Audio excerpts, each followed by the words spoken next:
Olá, boa noite pessoal, bem-vindo a mais uma Live to DEA. Estamos aí aguardando a professora Ana Paula entrar. Hoje ela vai falar um pouquinho sobre agricultura familiar, conceitos e estratégias, né? Então podem enviar as dúvidas aí sobre conceitos ou sobre curiosidades aí sobre agricultura familiar. Ela vai se apresentar, né? Ela é professora no departamento. Boa noite aí o pessoal entrando, a Iron, a Lia, Paulo, a professora Ana Paula entrou. Vamos começar. Aguardando a professora Ana. Aí a professora entrou. Boa noite, Ana Paula. Boa noite, tudo bem? Tudo bem. Deixa eu colocar o fone aqui para ficar mais sem eco. Me escutam Então, bem?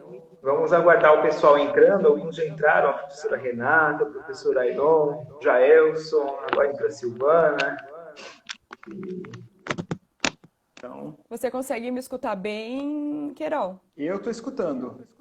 Tá. Acho que o pessoal deve estar escutando também, né? Okay. Então, hoje a professora Ana Paula vai falar um pouquinho sobre agricultura familiar, né? Conceitos, estratégias. Vai se apresentar um pouco, mas vamos esperar entrar mais algumas pessoas. Estamos com 14 agora, 16 está aumentando.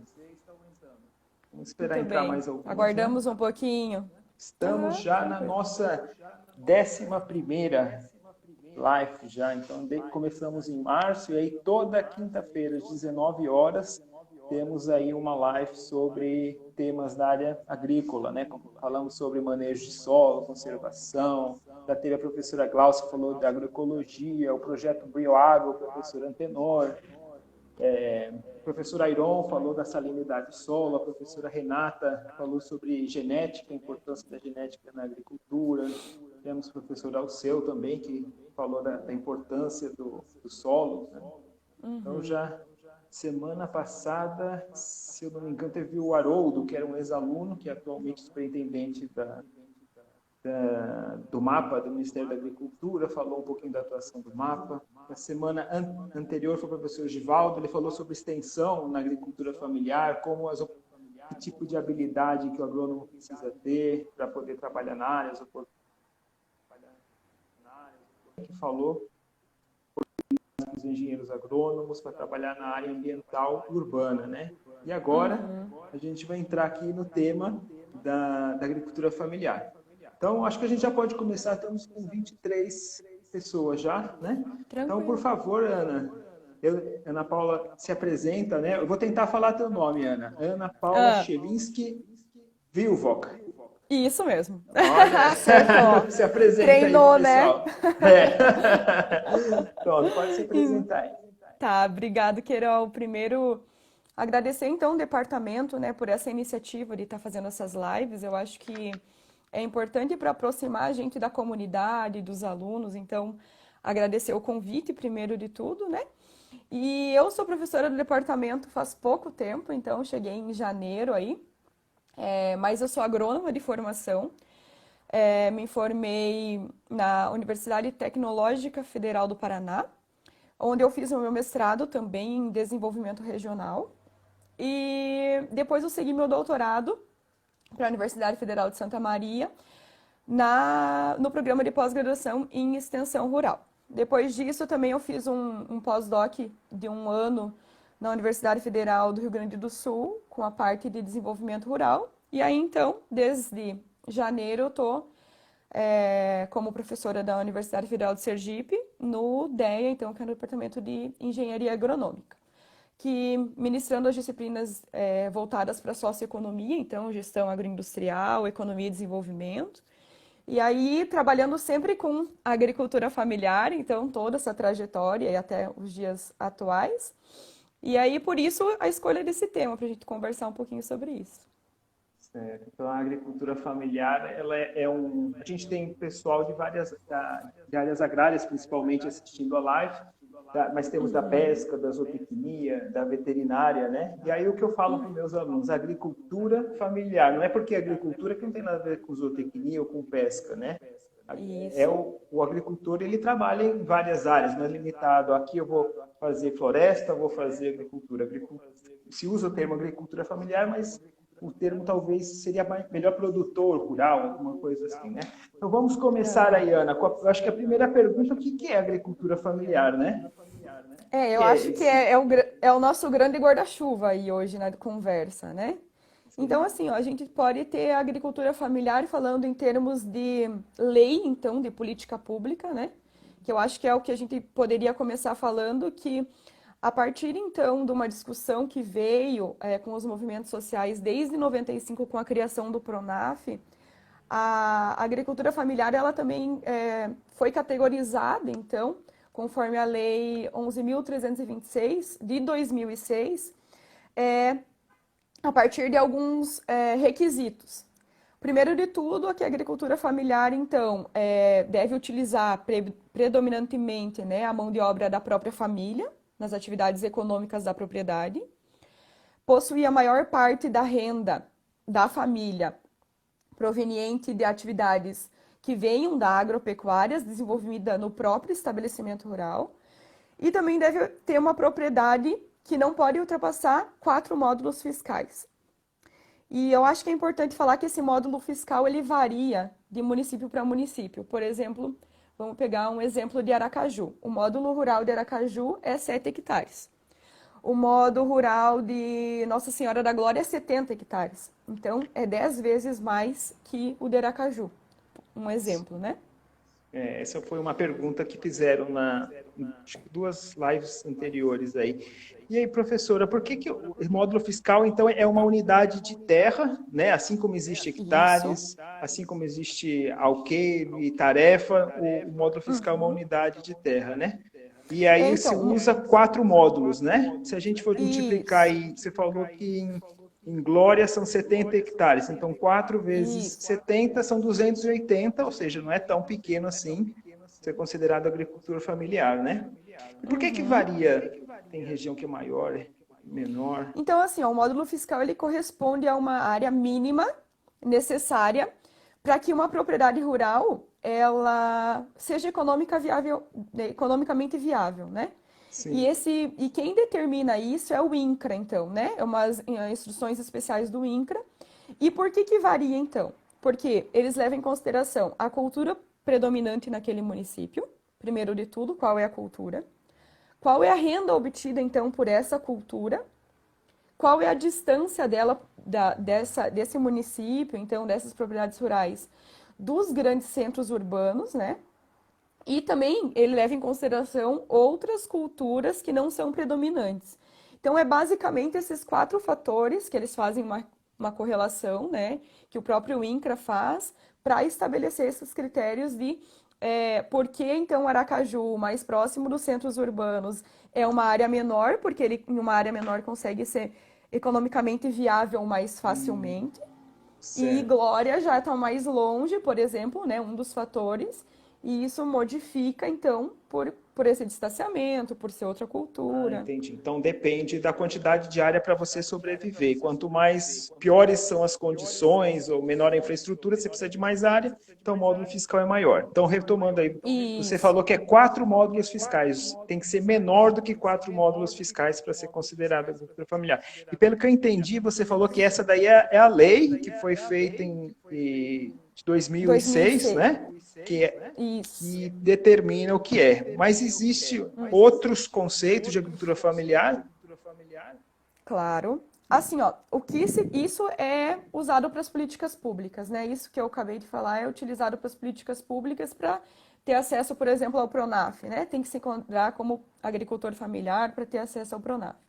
Mas dentro da academia a gente usa um conceito um pouco maior e eu gosto muito de utilizar o conceito que a Maria Vanderlei fala para nós, que é pautado em um tripé. Que esse tripé seria uma unidade de produção agrícola que tem a terra e o trabalho intimamente correlacionados. Então seria o quê? A família, a produção e o trabalho. né? Então, são Então, três assim, fatores. Você está são contando para a três. gente o conceito sociológico, não aquele que você falou no começo, é a lei, né?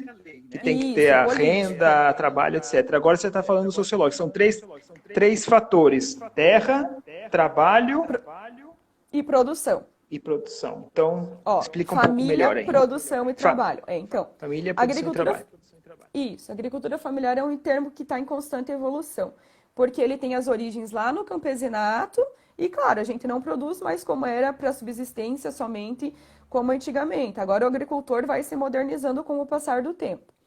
Mas dentro da agricultura familiar, ele sempre a lógica da agricultura familiar vai ser pautado nesses três pilares, que seria a família, que é a detentora dos meios de produção, ela tem o estabelecimento, tem a terra e ela mesma trabalha. A produção, que geralmente o agricultor familiar ele produz para a própria subsistência e também vende o excedente. E o trabalho da família, trabalhando com uma autoexploração. Ou seja, é difícil você conversar com um agricultor e falar para ele qual é o seu salário. Porque tudo isso é meio misturado. Ele não tira uma parte destinada, não. Esse é o meu prolabore, digamos assim.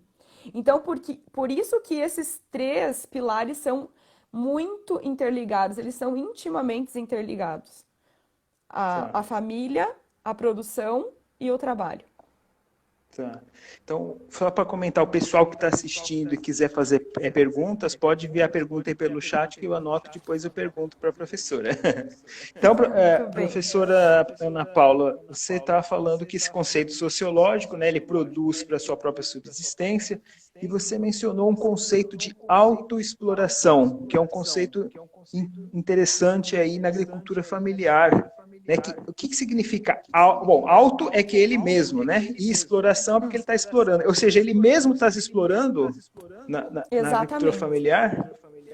O que acontece geralmente? Essa autoexploração ela é regida pelo equilíbrio entre o consumo da família e o trabalho. Vou dar um exemplo bem simples assim. Quando uma família rural está começando a se estruturar, então eu tenho o pai, a mãe e os filhos pequenos. O pai e a mãe, eles têm uma autoexploração maior, porque eles têm que dar conta de trabalhar para sustentar esses filhos também, certo? Então, Sim. ao mesmo tempo que eles são os donos do capital, da terra, eles trabalham, se auto-exploram, e aí eles, para sustentar esses filhos. Conforme esses filhos vão crescendo e podem ajudar, então, no trabalho da lavoura, do cuidar dos bichos, ou até mesmo ir trabalhar fora, acaba que diminui ou divide um pouco o peso dessa autoexploração e Eu estou acho aqui, que. eu acho que eu virei a câmera. Ah, eu ia falar, sumiu, você sumiu aqui Eu para nós. sumi aqui. Ele está mostrando meu computador, desculpa. Tá mostrando. É a Não tem minha. problema. A sua Eu não câmera. sei o que eu fiz. Agora, pronto, desculpa. Então, Imagina. desculpa, você está falando da autoexploração, que ele produz Isso. para o seu próprio consumo. E pelo Isso. consumo, quando a gente Da diz família. consumo, não diz só para sobreviver, mas para ter uma renda também. Ele quer uma moto, ele quer uma Também. casa, ele quer ter uma renda, né? E ele vai Exato. trabalhar até esse consumo ser satisfeito. Então, enquanto ele não Exato. tiver a renda mínima dele, ele vai se explorar e vai explorar a família dele. Por isso que é chamado de autoexploração, é isso? Autoexploração. Isso, exatamente. Então, a intensidade do trabalho ele vai dar a partir do que ele quer buscar. Tá. A E partir desse isso, consumo que ele tem. Ana, isso daí talvez explica por que que o agricultor, muitas vezes o técnico ou o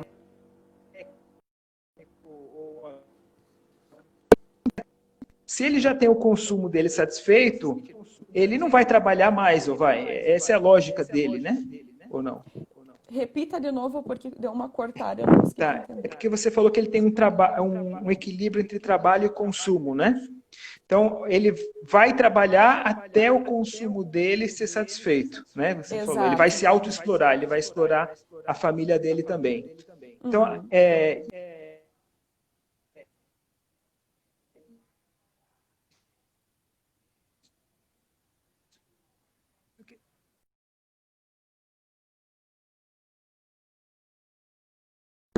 faz. Eu acho que internet ruim. O pessoal está escutando? Eu não te escutei. O pessoal está escutando ou travou para o pessoal também, será? Eu não sei. Reajam aí no chat, ver se vocês me escutaram. Não Tá. falaram Então, nada estão por chegando enquanto. perguntas aqui. Então, eu vou fazer uma pergunta que um internauta fez aqui, que é a Lia. Então, tem o Valfran e agora o Ramalho perguntou. A Lia perguntou se é verdade, professora, podemos afirmar que a agricultura familiar contribui com a maior parte dos alimentos que vão na nossa mesa, na mesa dos brasileiros? A Lia Perim fez essa pergunta. Então, eu acho assim, ó, a gente tem que desmistificar um pouco aquele valor dos 70% dos alimentos são produzidos pela agricultura familiar, que era um número mágico.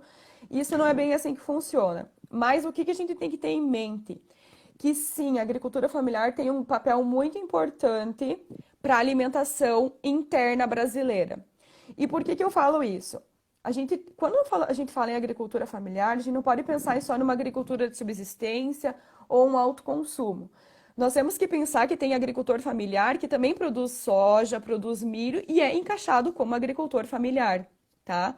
Esses agricultores familiares mais modernos. Essa é uma outra lógica de mercado, de exportação, de abastecimento do mercado externo. Mas sim, a agricultura familiar tem uma grande importância para o mercado interno e principalmente para abastecimento de alimentos dentro do Brasil.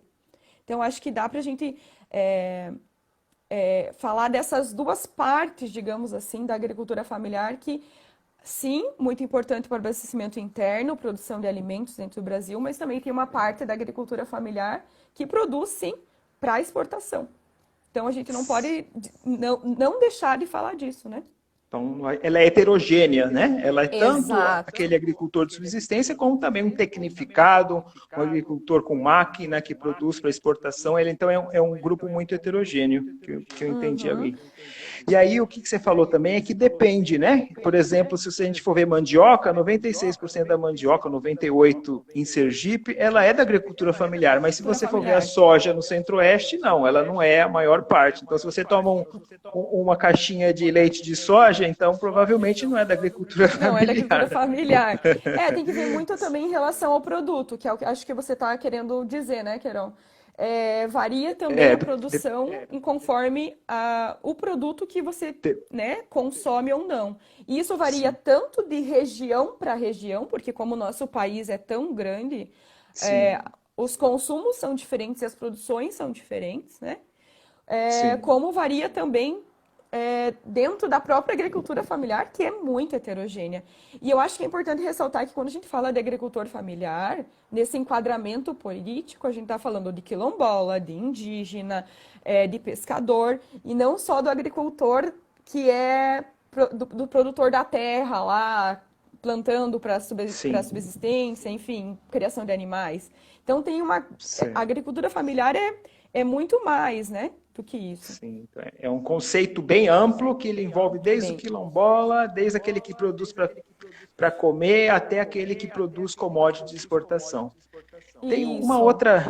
Eu vou pegando as perguntas do pessoal. Eu tenho um monte de perguntas Tranquilo. para fazer, mas eu priorizo. Vamos priorizar a pergunta do pessoal aqui que está fazendo. Então, Uhum. o Valfran fez uma pergunta: se os programas de distribuição de renda, suponho aí, por exemplo, o Bolsa Família, os outros programas institucionais também, se ele ajuda a minimizar essa autoexploração. Olha, de certa forma, dá para se dizer que sim, porque ele está oferecendo renda, digamos assim, para as famílias, né? Mas eu acho que muito mais do que esses programas sociais, o que eu vejo de mais impacto hoje em dia na agricultura familiar é em termos de transferência de renda com aposentadoria. Eu acho que tem muito, assim, os estudos comprovam que tem muito aposentado rural. E isso realmente é algo que contribui é, significativamente para a família ficar dentro da unidade de produção, não querer sair ou vender. Então, eu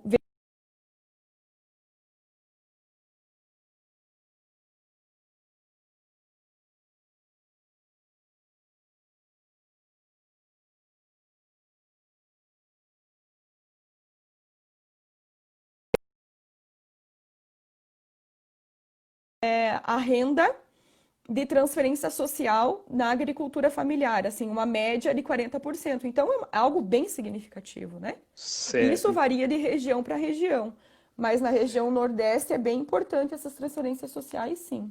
Tá, ok. Então, essa renda, esses programas, porque você falou que é um equilíbrio, renda, trabalho, né? Ele vai se Renda a trabalho. explorar mais para poder alcançar a renda dele. Então, se você aumenta a renda, você diminui o trabalho, né? A Então, esse equilíbrio. autoexploração. Isso. Até porque assim, ó, claro, tudo depende da família. Cada família é uma família, né? Cada família Sim. rural, Cada cada um tem uma estabelecimento. exigência de renda, né? Um consumo. Um Exato, quer comprar um exato. carro, o outro não. O outro está contente com a casinha, com a O outro televisão. quer comprar uma moto?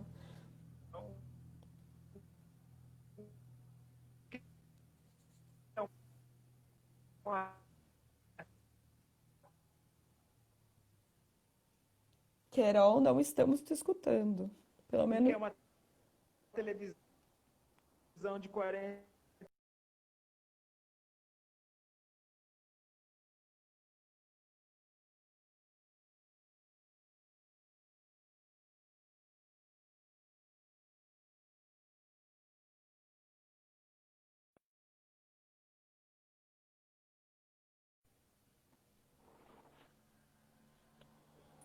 Oi, Ana, tive que Querol, mudar de nos sala porque a ouve? internet não pega lá naquele escritório. Muito bem, Pronto, desculpa o muito bem. pessoal que estava aí.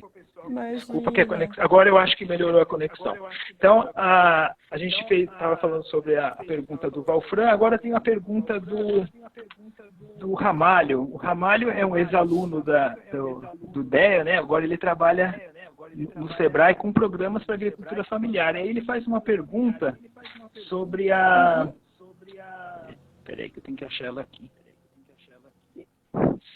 Pelo que eu entendi, era sobre a mão de obra, se ela era direcionada ao lucro ou era mais para as despesas, ou seja, renda, né? Qual que é o objetivo da agricultura familiar? Olha, essa é uma boa pergunta, porque é uma pergunta que eu vou te falar que depende. Porque cada família, era o que a gente estava falando anteriormente, né? Cada família, ela tem um objetivo de vida, ela tem um nível de exigência de consumo. Então, o objetivo seria, sim, para trabalhar para o lucro, né? Então, assim, você ter o dinheiro para você comprar o que você necessita, para produzir, vender o excedente e comprar o que você precisa consumir, seja comprar uma moto, seja comprar alimento, né? Então, não seria o ideal trabalhar para pagar dívidas, se é isso que eu entendi. Mas sim que você tem que criar estratégias, então eu acho que a gente pode falar um pouco sobre isso agora também, para que você aumente então essa tua renda. E algo que vem sendo muito utilizado realmente é em relação à pluriatividade. Sim, Porque apesar de a agricultura familiar ser, então, atividades de produção dentro do seu estabelecimento rural, tanto de criação como de agricultura, isso não impede que o agricultor familiar também seja assalariado. E isso a gente chama sim, o quê? De pluriatividade. Ou como, por exemplo, uma estratégia para aumento da renda é ter agroindústria familiar, por exemplo. Ah, não, vamos montar uma pequena agroindústria para vender panificados. Como a gente visitou naquele assentamento Rosa Luxemburgo 2, eles têm uma pequena agroindústria para que, em certo momento, eles entreguem para o mercado institucional e aumentem a renda, né? Então, sim, a pluriatividade é uma boa estratégia para você tanto diversificar a sua renda, né, para ter os plurirendimentos, como, por exemplo, também, em um certo período eu não tô plantando, eu não tô colhendo, tá tudo certo com a minha lavoura. Esse serviço que eu posso prestar de ir colher para fora também é um jeito de você receber um dinheiro para a tua família. Isso também sim. vai se caracterizar como pluriatividade, porque você está fazendo atividade agrícola, mas fora do teu estabelecimento. Certo. Então, a Então você está. pluriatividade é o aumento das estratégias não agrícolas e agrícolas para que você diversifique as atividades. Diversificando as atividades, você consiga aumentar a sua renda, ter plurirendimentos também. Então, essa certo. seria uma estratégia que está sendo muito utilizada. Então E uma. isso eu Pode- falo não só em outros países com um poder aquisitivo maior, que são mais tecnificados, têm mais maquinários, como dentro do Brasil também, como uma estratégia de sobrevivência. Então, em muitos casos, o que a gente pode perceber é que o marido está trabalhando em casa e a mulher sai para dar aula na comunidade ou vai ser empregada doméstica em certo período de tempo, algumas vezes por semana. Isso também são atividades que são pluriativas, né? Sim. Então, você está falando de uma estratégia de sobrevivência do agricultor familiar, é ele fazer várias atividades, não somente agrícolas, né? Que a gente, às Isso. vezes, a gente condena. Não, se ele não faz atividade agrícola, não é agricultor. Você está falando que ele pode prestar serviço, a esposa é professora, ele vai dirigir um trator, ele vai trabalhar numa obra, ele pode ir na cidade trabalhar em alguma coisa também. Então, isso daí é chamado É, de pluriatividade. Ele tem muitas atividades, né? Esse é o isso, que conceito de não são pluriatividade. só. É Não isso, são só atividades não agrícolas, só não agrícolas, pode né? não ser agrícola ou pode ser agrícola, é isso. Tá Isso, ok. exatamente. E isso depende muito também, Queiral, para complementar, da escolaridade, do nível de escolaridade que o agricultor tem, né? Que é um fator bem relevante de ser falado. Porque, Sim, por exemplo, se a mulher vai lá, a esposa do agricultor vai lá, que é agricultura também, mas ela vai lá e faz um magistério. Então ela se qualificou para sair, ter uma outra atividade é, que não seja tão exploratória como se fosse uma doméstica, entende? Uma sim. pessoa que ajudasse nos afazeres domésticos, uma auxiliar da casa. Então Então varia também também entre regiões, né? Se está entre próximo da regiões, cidade, se está mais isolado, né? isso. Interessante. Ô, vamos avançar aqui para a próxima pergunta da Ali, ela tinha feito a pergunta e agora ela fez outra. Percebo que o conceito de Uhum. agricultura familiar no Nordeste é deturbado, usando como significado de agricultor que produz para a subsistência e sem o uso de tecnologia moderna. Ou seja, ela está falando que aquele conceito de agricultura familiar como o cara que só produz para comer, que usa enxada, não é bem isso. Pode comentar? Então, eu acho que eu concordo um pouco com o que a Lia diz, porque a gente tem que, primeiro de tudo, quando a gente fala em agricultura familiar, a gente tem que pensar em algo muito heterogêneo, tá? Tem agricultor familiar de todos os tipos. Desde aquele que produz só para autoconsumo, só para subsistência, como os agricultores familiares muito tecnificados e modernos. Eu tenho o costume de falar que o agricultor luta com as armas que tem. Ou seja, o que eu quero falar com isso? Que se ele realmente conseguisse modernizar, então, seja, por exemplo, via Pronaf, né, que pegando um crédito de investimento para poder comprar um maquinário, para que ele não use mais a enxada, por exemplo, isso é uma forma de a agricultura familiar se modernizar. Então, esse tabu que a agricultura familiar não é moderna, depende muito de região para região, depende muito de agricultor para agricultor familiar e depende de vários outros fatores, como por exemplo, a assistência técnica. A assistência técnica da região ajuda esse agricultor familiar a conseguir uma DAP para ele ter aptidão para pedir um Pronaf? Se sim, é muito mais fácil o agricultor familiar se modernizar. Se não, o caminho é mais conturbado. Então, eu acho que a Certo. gente tem que desmistificar um pouco que agricultor familiar é só de subsistência, porque, como eu falei no começo da live, o agricultor familiar pode ser moderno, sim, e pode vender para exportação, pode plantar soja, milho, cana, e pode também ter um outro perfil que seja um agricultor que tende a plantar para subsistência e vender o excedente. Então, Certo. acho que a gente tem vários públicos, né? E o que eu reforço aí, assistência técnica e extensão rural, nesse sentido, é fundamental.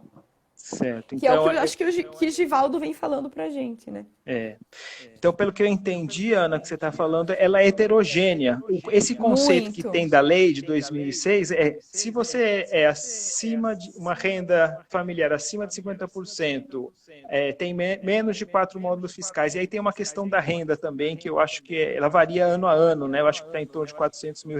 Então, 360 mil. 360. Então aí entra todo agricultor que tem esse perfil e tem aquele que é moderno e tem aquele que não é moderno, Que tem não aquele é. que é de subsistência, aquele que vende uma commodity só para exportação, etc. Né? Isso. Tá, vamos. Quer dizer que a live está interessante porque estão mandando bastante pergunta, Ana. A gente não Que está dando bom. conta nem de responder as perguntas, quanto menos as Vamos lá. minhas. Tem a Renata Silva, professora aqui do DEA, está perguntando a sua opinião sobre os programas de renda mínima. E aqui eu acho que a gente pode trazer aqueles de transferência de renda, né? A gente pode falar um pouquinho dos outros programas também. Como que ele pode contribuir para a agricultura familiar? O programa de renda mínima e acho que a gente pode entrar agora no tema de outros programas também, né? Olha, eu acho que os programas. Eu tenho para mim assim, que nunca um programa de renda mínima ou qualquer coisa que seja, acho que a gente tem que pensar que ele vem para o bem, né? Vamos ser otimistas e pensar que sim, que venha para o bem, né?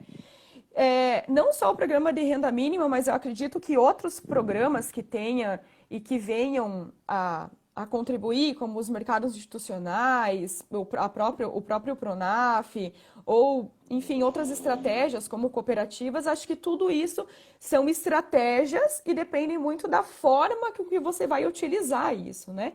Para ser benéfico ou não. Então, acho que nesse sentido, assim, tudo tem um lado bom e um lado ruim, né? Falando, por exemplo, assim, de crédito agrícola, né, Pronaf. É muito bom conseguir o Pronaf para que você possa, tanto custeio como investimento, para que você possa realmente modernizar, que é o que o Pronaf, né, o básico do Pronaf é dar crédito de subsídio com juro pequeno para a agricultura familiar, mas a gente tem que ver que do outro lado tem um grande número de inadimplentes. Endividamento. Então a gente não pode pensar de uma maneira tão romântica também da agricultura familiar, que é importante, tem o seu papel, mas também tem os problemas, como, por exemplo, o endividamento que eu falei, né? Sim. Eu lembro que quando saiu a parte do trator solidário, aquele crédito para o trator solidário, depois de um tempo fui analisar os dados de inadimplência, os números de inadimplentes eram enormes. Então tem que ver também que o crédito é bom, os mercados institucionais são bons, a renda mínima é boa, mas você tem que destinar de maneira correta. E aí, mais uma vez, eu venho com a parte da assistência técnica e extensão rural, né? Que Sim. precisa ter um acompanhamento, um bom planejamento e projeto para que você realmente consiga dar conta do que o agricultor, né, está se propondo fazer. Tá, então a pergunta, assim como Einstein falava que tudo é relativo nessa vida, né? Até os programas públicos São também são. Isso que eu falo para os alunos, tudo tem um lado positivo e negativo. Se só está vendo positivo ou só negativo de alguma coisa está faltando aí na sua análise. Então, o que a professora falou é que ela pegou o exemplo do Pronaf, que é um programa de crédito rural, ele tem um aspecto Isso. positivo, porque você se capitaliza, você compra ferramentas, aumenta a produtividade, etc., mas ela pode ter o risco de endividamento se não vir junto com assistência técnica, né? Se aquele agricultor Exatamente. pega uma dívida, compra uma tecnologia, não sabe usar, usa errado, ele vai se endividar, não vai conseguir pagar de volta aquele crédito. Né? Então, Por esse é mais um que risco dos programas. Oi, pode falar. por mais que o juro é um juro menor, então, por ser da agricultura familiar, geralmente as pessoas conseguem pagar, a grande maioria consegue pagar o Pronaf, tanto investimento para você investir num projeto de irrigação ou comprar um maquinário. Geralmente o tombo que eu falo, né, consegue se pagar. Mas existem alguns momentos que não consegue também. E isso deve ser Está levado em aumentando, conta. né? E A está aumentando cada inadimplência está vez mais, aumentando. né? Sim. O que eu acho que a gente precisa pensar é que tem que talvez uma reformulação ainda, principalmente agora pós-Covid, né? aí para os agricultores, que a gente, de certa forma, vai ser afetado. Eu acho que na tua live você já falou um pouco sobre isso, né, Queiroz? Tentar pensar em modificar um pouco, né, esses créditos, fazer esses créditos serem um pouco mais viáveis, então, para o agricultor. Mas isso vai todo o empenho de política pública aí pela frente ainda, mas que eu acho que deve ser pensado, sim. Ah, tá.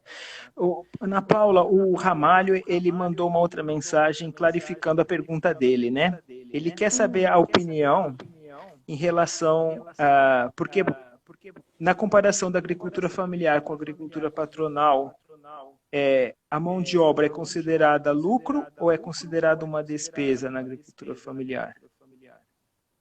Ah, entendi. Tá, porque na Eu acho que patronal ele. ela é uma despesa, né? Você tenta Isso, tá. minimizar o uso dela. Aqui O que agora... geralmente, Ah, o que geralmente tem na agricultura familiar é que o agricultor familiar ele não tira um salário para ele, né? É o que a gente tem. Então, geralmente ele é, as despesas da família, as despesas da produção é uma coisa só. Ele trata, então, o que entra de capital de caixa, ele utiliza para a família e utiliza também para reinvestir. Vou dar um exemplo para ficar mais claro. Tem um produtor de leite. Essa renda do leite que entra todo mês, ele usa para comprar as vacinas, a ração, todos os insumos que precisa para continuar mantendo essa atividade leiteira, e aí o que sobra, ele consome com a família, compra o que precisa, compra uma roupa, compra um alimento. Então, assim, a estratégia lógica da agricultura familiar é mais direcionada a isso, assim, eles tratam isso como uma coisa única e não como um fluxo de caixa, como uma despesa, entende? Como se fosse uma renda negativa. No meu fluxo de caixa, esse aqui é o meu salário, esse é o salário da minha família. Isso é muito raro de ser visto quando a gente fala com o agricultor familiar, porque eles tratam tudo como um bolo só. Eu acho que é isso que ele pediu, Querol. Se você acha que eu posso complementar mais. eu não sei, eu acho que se ele não foi atendido, ele vai perguntar de novo. Senão, aí tenta explicar um pouco melhor aí a pergunta, né? E eu acho que na parte do patronal, realmente existe essa parte da gestão um pouco mais de forma diferente, né? A gestão da propriedade dos patronais é realmente num fluxo de caixa, porque geralmente ele tem muito mais funcionários do que só a família, né? Então, você precisa computar como despesa. Eu não estou falando que isso não deve ser feito na agricultura familiar. Tirar o prolabore da família também. Mas é que eles trabalham numa outra lógica. Geralmente, eles trabalham numa outra lógica. Sim, mas Certo? heterogêneo pode ter de tudo, né? Pode ter de tudo. Pode trabalhar como patronal e ser computado como despesa também. É. Então, Agora, eu lembrei de um comentário que um aluno me fez numa aula. A gente estava falando de camponês, no campesinato, né? E o aluno falou, professor, eu não acredito nesse negócio aí de que existe agricultor índio que produz tudo que consome. Hoje não é assim, não, né? Então, isso acho que esse comentário que ele fez tem a ver com essa ideia de que, de fato, o agricultor não produz tudo que ele precisa, né? Ele tem que se relacionar com o mercado, gerar renda, e cada vez mais a gente vê que as novas gerações ela tem um consumo maior, né? Ele tem um desejo de consumo maior. Professora, chegou outra pergunta aqui, peraí. Um comentário do professor Sandro. Ele não deveria contabilizar a sua força de trabalho como despesa para ter uma real ideia dos custos de produção? Se o agricultor deveria. familiar ele não deveria? Não falta conhecimento sobre o gerenciamento do agricultor familiar? Falta conhecimento dele? O pessoal pode ir mandando as perguntas aí. Sandra, uma ótima pergunta que tu fez. Uma ótima pergunta mesmo, porque aqui eu tô falando em termos de lógica geral da agricultura familiar, que é o que a gente vê. Não tirar essa despesa do seu próprio trabalho, da sua autoexploração, que era o que a gente estava falando no começo da live, como uma despesa. Isso, geralmente, é feito. Eles não retiram, então, isso é o que sobrar, é o que eles podem consumir. Mas, sim, pensando numa assistência técnica, uma extensão rural que acompanhe ele, o que eu tenho visto e tenho acompanhado também é que sim, que isso é recomendado ser feito sim. Mas às vezes é difícil você separar o que é da casa e o que é da produção. Então leva um tempo para que os extensionistas, a assistência técnica consiga fazer esse trabalho para fazer, para colocar dentro da cabeça do agricultor uma outra lógica, porque isso realmente é uma outra lógica. E volto a reforçar aqui, isso depende muito de região, de cultura e de nível de escolaridade, de tecnificação de cada agricultor. Mas sim, pensando em gestão da propriedade, isso deveria ser feito sim, para ele saber, poxa, será que realmente eu estou conseguindo lucrar com isso? Então deveria sim Será que eu não estou perdendo ser dinheiro feito. aqui, né? Quanto que eu estou gastando? Exato. Porque às vezes coloca a sogra para trabalhar, põe a esposa, o filho, e no final se essas pessoas estivessem trabalhando ou em um outro local ou outro custo de oportunidade, né? Não Talvez poderiam seria estar ganhando mais, né? teria ganhando mais. E aí, É. talvez isso, ô Ana Paula, agora eu fiquei pensando, por que que algumas agroindústrias preferem comprar de agricultor familiar do que ela mesma produzir? Por exemplo, a indústria de frangos, de suínos, ela prefere comprar do agricultor familiar do que ela mesma produzir. Tem a ver alguma coisa com essa questão aí de que ele não calcula, de que ele autoexplora? Se puder Então, comentar um pouco. o que geralmente é feito com a atividade de frango, suíno, que eu acho que fumo também, que eu acho que são as que mais têm sistema de integração, é o quê? A indústria faz um projeto de integração com o agricultor, ele fornece todo o subsídio, todos os insumos para que o agricultor produza e entregue para ele o produto final. Mas é nas condições da própria indústria que isso acontece. Ou seja, eu vou te fornecer o insumo no preço que eu quero que você produza. Isso tem dois lados. O lado bom, porque queira ou não queira, é uma garantia de renda no final, certo? Porque ele vai lucrar no final, porque apesar dos insumos serem pegos da própria propriedade, da própria indústria, ele no final ainda vai ter uma renda com isso, né?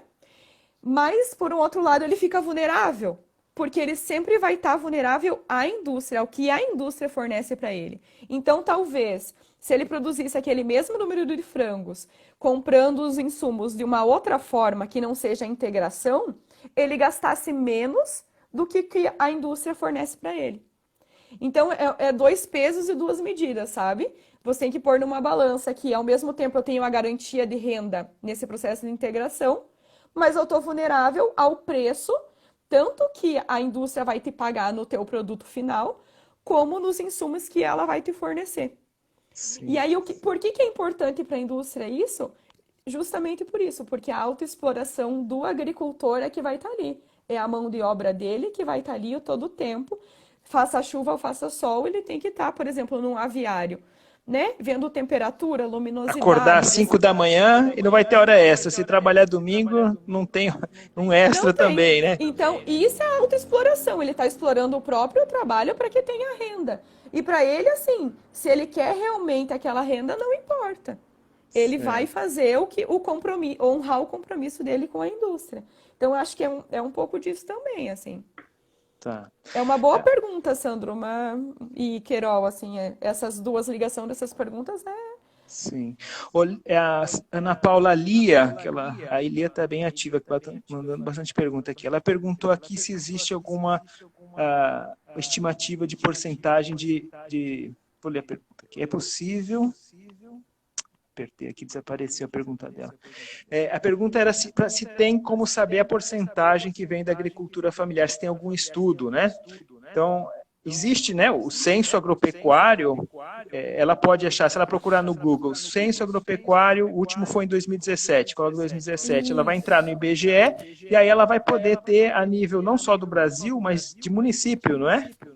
Ela pode Município, ver região. por município, ela pode entrar lá, eu quero saber por produto também. Eu quero saber mandioca, eu quero saber arroz, no município tal, que porcentagem é da agricultura familiar. Então, e é bem didático esses sites, então ela pode É, acessar por produto, se ela quiser, por região, etc. Então, mas assim, ó, falando de uma maneira ah, geral, um pouquinho sobre os números do censo, que eu acho que é importante a tá, gente pode dizer, falar. né? Sim, por favor. É, o que a gente tem, assim, é que o Censo Agropecuário 2017, que foi o último que saiu, então, ele tem em torno de 5 milhões de estabelecimentos, sendo que 3 milhões e 800 mil são classificados como sendo da agricultura familiar. Ou seja, em torno de 76% são classificados como estabelecimentos da agricultura familiar. Então, de Apesar de cada 10, 76 quase 8 são, de cada 10 estabelecimentos, quase 8 são agricultura são de familiar. agricultores familiares. Legal. Entretanto, eles ocupam só 23% da área total. 23% Então, da área. isso, da área dos estabelecimentos, tá? E produz cerca de 23% do PIB do setor agropecuário, tá? O que eu acho importante ressaltar, né? Que apesar dessa categoria, então, ela representar 76% dos estabelecimentos, ter uma área de 23%, né, da área total dos estabelecimentos ser da agricultura familiar, produzir quase 25% do PIB, a população ocupada do censo 2006 para o censo 2017 diminuiu 17%, em torno de quase 18% dos ocupados em estabelecimentos familiares. Deixa eu ver E se eu essa entendi, Ana. Então, de 2006 para 2017, a gente teve uma diminuição do número de pessoas trabalhando na ocupa agricultura familiar. Então, a isso. coisa não está boa aí, né? Você falou Não, 17%, né? 17%. É em torno de 2 milhões de pessoas. 2 milhões de pessoas. Num tempo de desemprego, onde as cidades estão inchadas, a gente tem essa notícia de que 2 milhões de trabalhadores na agricultura familiar deixaram de 2006 a 17. 2017, né? E aí vem E isso é a... preocupante Pode falar. porque em relação à geração de renda e geração de emprego no meio rural. Porque se essas pessoas saíram ou não estão mais ocupadas lá, houve um inchaço no meio urbano também. Tem uma correlação aí, né? A gente não Então, vê, né? Mas tem. a gente não vê, mas tem. São 2 milhões de pessoas que essas pessoas não desapareceram, elas estão em algum lugar. Então, isso é preocupante, principalmente em relação à geração de renda e emprego no campo, né? E aí, por isso que eu acho que é interessante a gente pensar em estratégias para que não reduza ainda mais, né, esse número de ocupados em estabelecimentos da agricultura familiar, né? Então, o que a gente pode fazer para que as pessoas continuem no campo? Continuem trabalhando, gerando trabalho e renda? Porque esse é um número assim que quando eu fui pesquisar e olhar os números do censo de um para o outro, né, apesar de a gente ter aí um gap aí de 11 anos, é um número bem significativo. 2 milhões de pessoas é muita coisa. Então, eu acho que essa é a minha preocupação. E aí, como é que vai ser? Será que vai continuar diminuindo? Ou o que a gente pode fazer para que as pessoas continuem no meio rural, né? Melhorar a qualidade de vida, acesso à internet, mecanização, diminuir a penosidade do trabalho. Eu acho que nós, os futuros formados aí na parte do Centro de Ciências Agrárias, aí a gente tem que pensar nisso, né? Porque a gente vai sair e vai dar de cara com isso, né? É verdade. Então, Ana, a gente tem uma boa e uma má notícia. Uma boa é que tem várias perguntas, e a má é que falta só 10 minutos para acabar a live. Meu Deus, passou rápido, hein? Passou rápido. Então, você está falando de estratégias para viabilizar a agricultura familiar. Você já falou que o agricultor ele usa, no comecinho você falou que ele tem uma estratégia de pluriatividade, que ele tem várias atividades, não só agrícolas, como também não agrícolas, e trabalhar na cidade, na área de serviços, etc., né? Que outras estratégias que ele pode ter para poder viabilizar?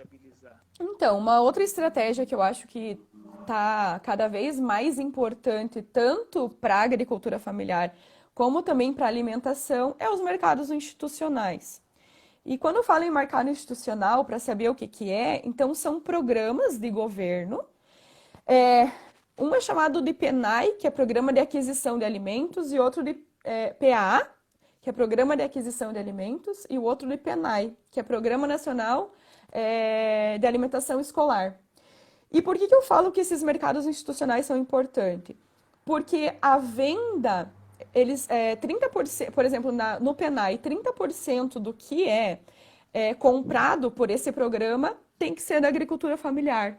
Então, é um mercado, de certa forma, que garante que o produtor possa vender e tenha a garantia do preço mínimo a ser pago para esse agricultor.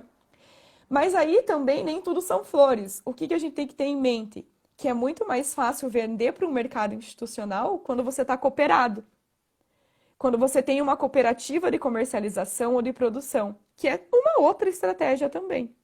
Certo. Então, só aí eu falei de duas coisas: mercado institucional e cooperativa de produção ou comercialização. Então, duas estratégias. Inclusive, tinha uma pergunta, já está matando... Não pode matar dois pássaros, não tira, se daí já não cai bem. Tem que ser outro ditado que eu vou usar. Duas perguntas com uma só resposta. Aqui muito tem uma pergunta do professor Alceu Pedrotti. Quais seriam as alternativas mais viáveis além do crédito e tecnologia? Então, você acabou de falar, Ana Paula, tem o PAA, que é o Programa de Aquisição de Alimentos, o PNAE, que é o Programa de Alimentação Escolar, que ela compra 30% dos agricultores, e você falou agora... Outra coisa. Das cooperativas, né? Cooperativas, As cooperativas. Outra estratégia importante. Sozinho o agricultor não consegue, ele tem que se juntar em grupo, né? E por que eu falo isso? Porque geralmente quando você se junta em grupo, você diminui os teus custos. Vamos pensar assim, um produtor que está lá no meio rural tem que entregar os produtos dele para a merenda escolar lá da cidade, certo? Se ele pegar e vir entregar toda semana na cidade...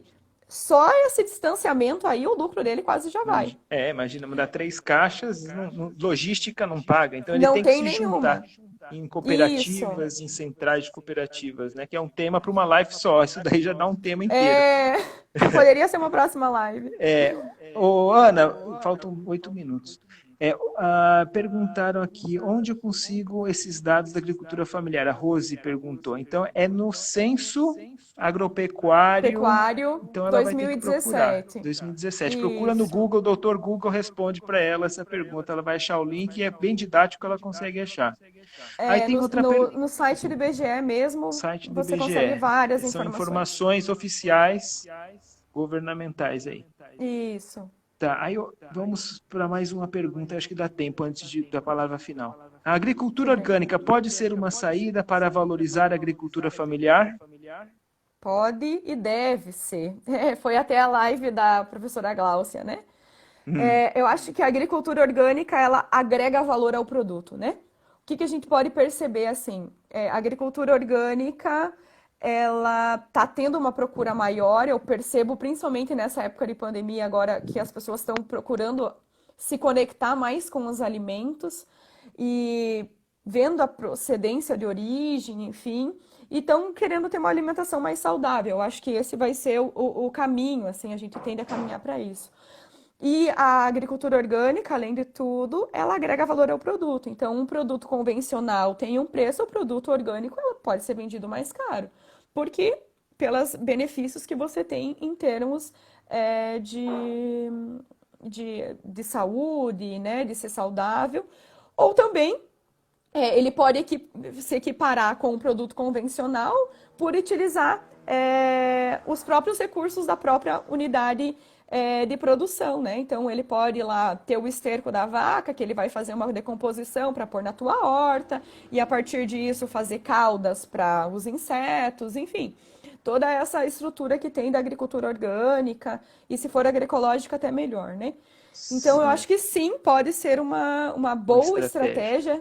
E acho que é uma estratégia realmente viável. Importante, né? Então, vamos recapitulando para o ouvinte que chegou atrasado aí. Então, quais são as estratégias? Pluriatividade, ou seja, trabalhar em várias atividades, não em uma só, inclusive não agrícolas. O cooperativismo, que você falou, sozinho ele não consegue, ele tem que se juntar para reduzir custos de produção e aumentar a viabilidade. Você falou, acabou de falar da agricultura orgânica, que é uma estratégia importante. Você falou dos programas institucionais, PA, o PNAE, que são importantes. A assistência técnica, você também falou. E tem uma que é a venda direta também, não é? Vender diretamente para o consumidor. Uhum. né? Eu Vender em acho assim, feiras, né? Pode falar. vender em que seriam os mercados curtos, né? Você tem a venda produtor consumidor, que seria vender em feira. Tá tendo muito também entrega delivery agora, né? Montam aquelas cestas e entregam na porta das pessoas nesse tempo de Covid aí. Tá tendo isso, então os agricultores se reúnem entre os vizinhos ou próprias cooperativas, montam os kits e entregam na própria casa do delivery, né? Que se chamam os novos e-commerces aí por aí, né?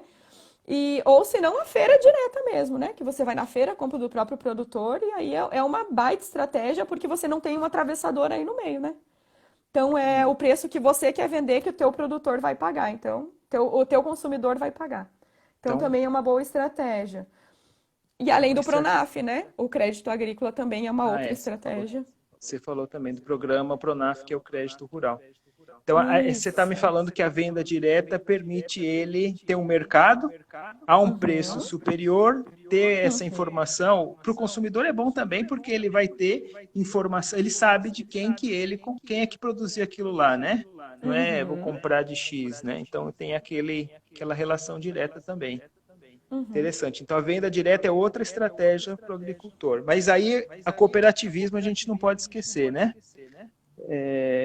Vamos ver aqui, tem uma pergunta do Euler, que essa daqui eu acho que a gente não vai conseguir responder agora, que é bem complexa. Como incentivar os agricultores a aderirem ao cooperativismo, né? Porque é uma questão também cultural. Se tem uma experiência negativa na região, teve uma cooperativa onde roubaram, ou então tem um individualismo muito grande, né? Então essa questão cultural ela dificulta, né? Tem que trabalhar essa questão cultural. Não sei É se um quer trabalho comentar. de formiguinha, o cooperativismo, né?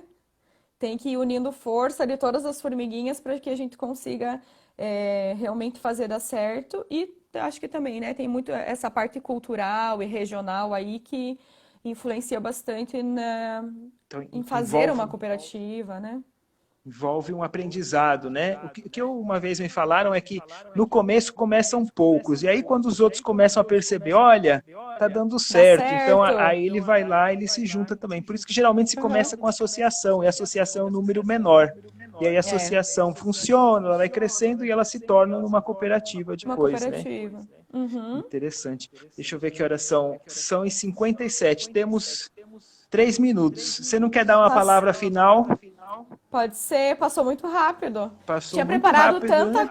Pois tinha preparado é. tanta coisa aqui. Apenas demos conta das perguntas, mas é que não pode deixar de responder as perguntas do pessoal, né? Consegue. Que eu Então acho que é o vamos mais lá. importante, né? Então vai. Tua Então, mensagem. bem, o que eu quero falar para vocês espero que eu tenha ajudado de alguma forma, esclarecido conceitos, estratégias. A gente poderia ficar falando aqui de cada estratégia ser uma live, porque tem muita coisa para falar de cada estratégia, mas aí para frente tem mais tempo ainda das lives do DEI, a gente pode voltar e falar sobre mais algum assunto aí. Também, se precisarem de perguntas, quiserem tirar dúvidas, é só entrar na página do DEA lá e tem o meu e-mail, podem mandar e-mail, fiquem à vontade no que eu puder ajudar, responder, conversar, porque isso realmente foi um diálogo, né, Marco?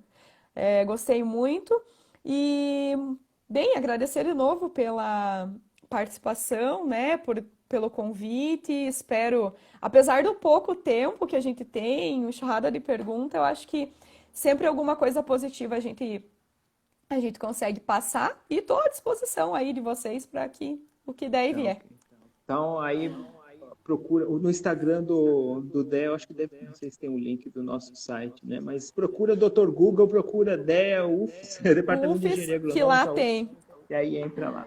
Doutor Google Aham, responde. Então, obrigado, muito bem. professora Ana Paula. Estamos Obrigada recebendo também. muitos parabéns aqui, muitas Obrigada. mãozinhas se mexendo aqui, coraçõezinhos de várias cores aparecendo. Então, Muito parabéns aí, o bem. pessoal gostou. E eu acho que o número de perguntas mostra que o pessoal estava interessado, né? Então, Ah, que bom. então Obrigado, pessoal, gente. obrigado. Então, na próxima semana, quinta-feira, 19 horas, novamente aí, outra live do DEA. Então, obrigado e até a próxima. Obrigada, Marco. Até Tchau, mais. tchau. Tchau, tchau.